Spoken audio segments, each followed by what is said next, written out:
This is Boxing Tickets, and we're here at Anderson Boxing. We're just actually after watching a really good spar between Colm Murphy and Conor Kerr. But Colm, how's things? It's started 2024, I guess. You're obviously back in action in 4 weeks' time. Looking very sharp there today. Good 6 rounds with Conor Kerr. Yeah, good to get a bit of a birthday beating done. My birthday tomorrow, 24. Fortunately, won't be allowed to cake or any celebrations till after the fight. But yeah, me and Conor looking really good for this upcoming show, and hopefully we both get the wins and join everyone else for the Fury fight after. And maybe, who knows, support Cacace too, who's just been announced to fight too. I really hope he gets the win, takes another world title home to Belfast.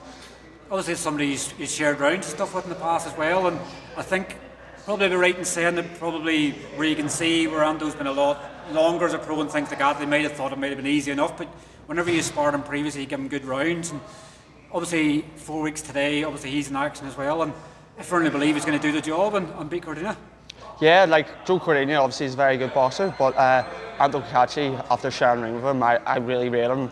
Unfortunately, I've never got to see him train or anything like that beforehand, but you know, what everyone says about him is true. You can whack and hopefully, you know, one punch to change the fight, and he gets the win here and everyone get behind him.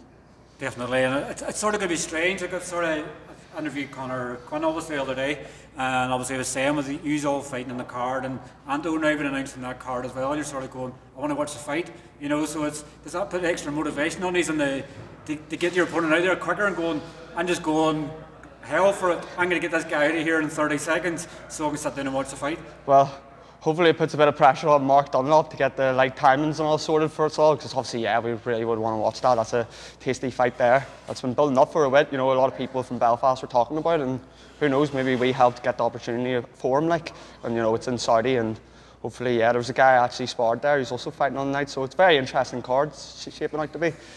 It's strange, like we're just a couple of days past the last, obviously, male world champion of the 4 belt, sort of, you know, I know the ABU and things like that's classed now as well, but 5 years since obviously we've had the last of the main belts, so we have to make a big deal, obviously, Ando winning this, and as I sort of said to Conor Quinn and stuff today, and I'll say to you, this could be the springboard for you lot coming through. You know, somebody like Ando goes ahead and does it, like we looked at Paddy and things like that with the ABO, you Paddy, Ando and Dennis Hogan, all within a month, all won the belts, so that success builds on him, and as you're seeing now, look how busy Irish boxing is this year. Yeah, who knows, maybe Ando gets the win, and then you can actually main event some show over here in Belfast. To be honest, an IBO title's on the rise, everyone seems to be fighting for it now, so as far as I'm concerned, people will be saying it is one of the major belts in a few years' time, so anyone who's won an IBO, Paddy and Ando, they're already world champs in my eyes, and God bless, I wish I could fight for a belt like that in due time, hopefully. It's a good thing to put a focus on, isn't it? To sort of look at titles and things like that and go, I'd like to win that in the future. You know, it gives you that motivation and sort of drive sometimes, it keeps you going. That'd be a dream come true for any boxer, I think, on the rise. As soon as they have it, they'd set themselves a full world champion. It'd just be, even the fight for it would be a blessing, I would think, And obviously 2023, sort of going back, obviously, you know, you already won the Celtic belt in 2022, you obviously become the Irish champion last year. You've obviously linked up with Boyle now, you obviously had James Tennyson who was an Irish champion as well. Obviously, how's it going, you know, since obviously you moved across with Dan?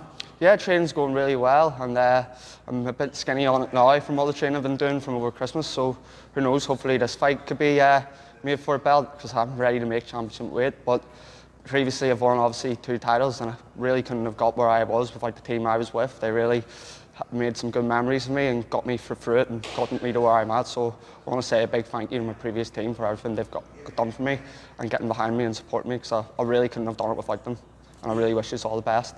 Yeah, it's sort of, you know, as we've seen with you sort of moving pro, you've seen a difference, you know, you'll say yourself the difference to you, obviously, you know, I can remember obviously your final with JP Hale and stuff in the Ulster Hall, and they see the difference of you from an amateur to you now as a pro. Like, there obviously is other amateurs and stuff now it's going, where they may have been sceptical, going, oh, I don't know, the change of coach, sort of amateur to pro, where they look at you now and they go, well, you've been able to transition across, and that's not discrediting you, people might go, Colm Murphy's transitioned across, so I can transition across, so you're a good sort of blueprint for everybody else coming through to go, I can adapt as well, and obviously make differences and improve as a boxer.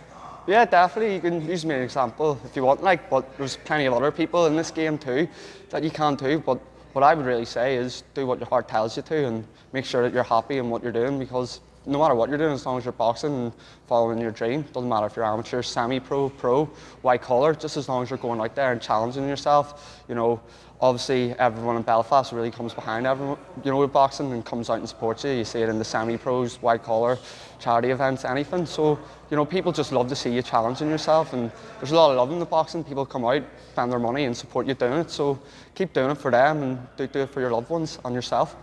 And obviously your opponent in 4 weeks' time, let me see, we always make a joke and a laugh about this, but obviously your opponent, who is from Tanzania, Julius Thomas Cacace. Yeah. I think I'm close to that. I couldn't get it better, so don't worry. Obviously, when you look at his record, obviously he's 34 wins, 18 by knockout, so he's more knockouts than you've had sort of fights. Yeah.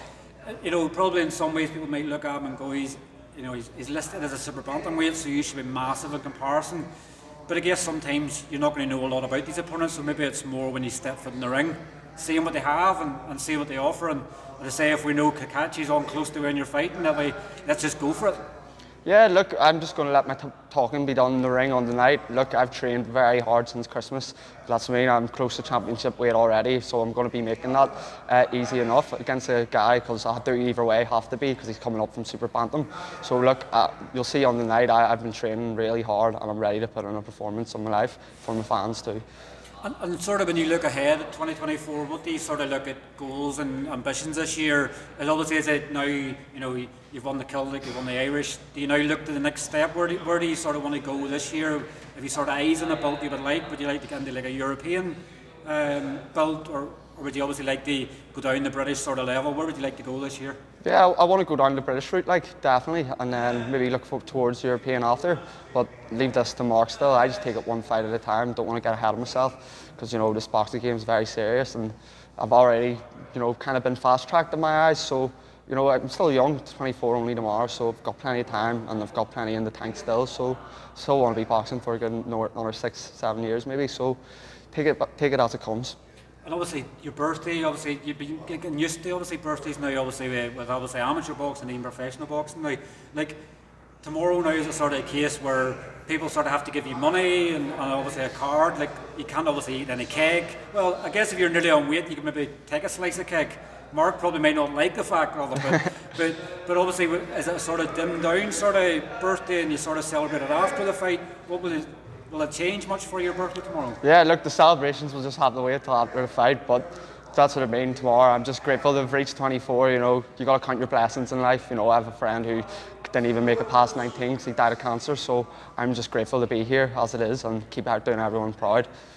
Definitely, and obviously on 17th of February, what can people obviously expect? Obviously different to what we've seen of you previously. Obviously with now Dan Boyle, it seemed to be turning a bit more over on the punches. Maybe not sort of going for a big one punch sort of thing, it's sort of setting things up. We're going to expect something different from you on 17th of February? Honestly, I think you should just expect to see me doing what I love and keeping at it, like. So that's what I mean. I'm going to let my talking be done in the ring. Just to be surprised to see something. Well, listen, thanks very much for your time. Obviously, enjoy the last couple of weeks of camp, and I'm sure we'll catch up in fight week. Yeah, thank you very much, Steve, for having me. Cheers, Colm. Yeah.